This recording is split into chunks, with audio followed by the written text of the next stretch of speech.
Pagbati sa ating mga viewers. SSS may bagong proseso. Inanunsyo ng Social Security System nitong Biyernes daw dapat magpakita ka ng Payment Reference Number o PRN ang mga borrower ng housing loan para sa kanilang mga pagbabayad sa utang simula ngayong buwan.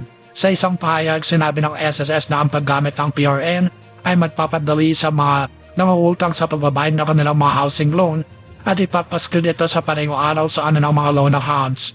Ang inisyatibo ito ay bahagi ng paglipat ng pension fund sa Real-Time Processing of Loans or RTPL na naglalayong pahusayin ang kaginawaan ng mga umuutang sa pabahay.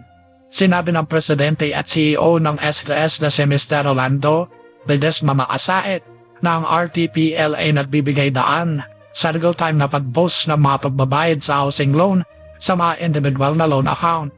Nagtitiyak ng maayos at nahusay na proseso. Ang PRN para sa mga pautang ay isang system-generated number na tumutugma sa isang loan billing statement ng mga individual na loan borrower na naglalaman ng ilang mga karakter upang mailala ang housing loan mula sa ibang mga SSS loan programs. Idinagdag ng hepe ng SSS na ang mga nauutang na may nanitirang obligasyon sa pautang sa Direct Individual Housing Loan Program at Direct Housing Loan para sa mga overseas Filipino workers, workers organization members at trade union members ay dapat magkaroon ng PRN tuwing mababayad ng kanilang pagbabayad sa utang. Sinabi ni SIS Senior Vice President for Lending and Asset Management Group, Pedro Baoy, na mapapadala ang SSS ng buwan ng pagsingil na naglalaman ng PRN sa mga nakarehistrong email address at mobile number na mga nagpapautang. Anya, maigpit naming pinapayuhan ang aming mga housing loan borrowers na panagutin ang kanilang mga contact details sa SSS na napapanahon. Pitiyakin ito na matatanggap nila ang PRN na kailangan nila para sa bawat transaksyon sa pagbabayad ng housing loan na nag-aambag sa maayos at napapanahong proseso ng pagbabayad.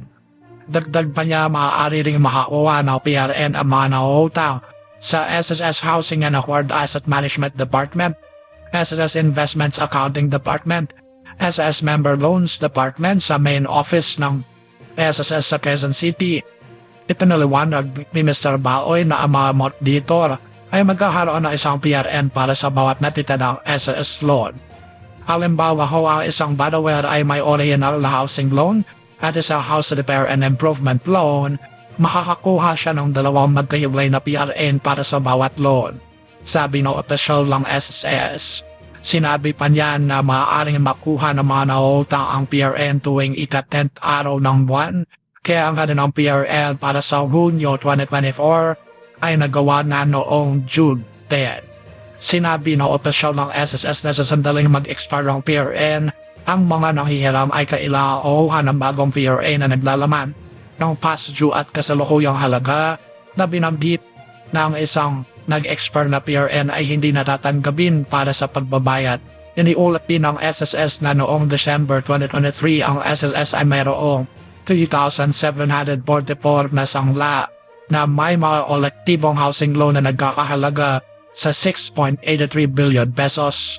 Kaya naman kung meron kayo housing loan, gumamit na ng PRN para sa pagbabayad dahil mandatory na po ang proseso na ito.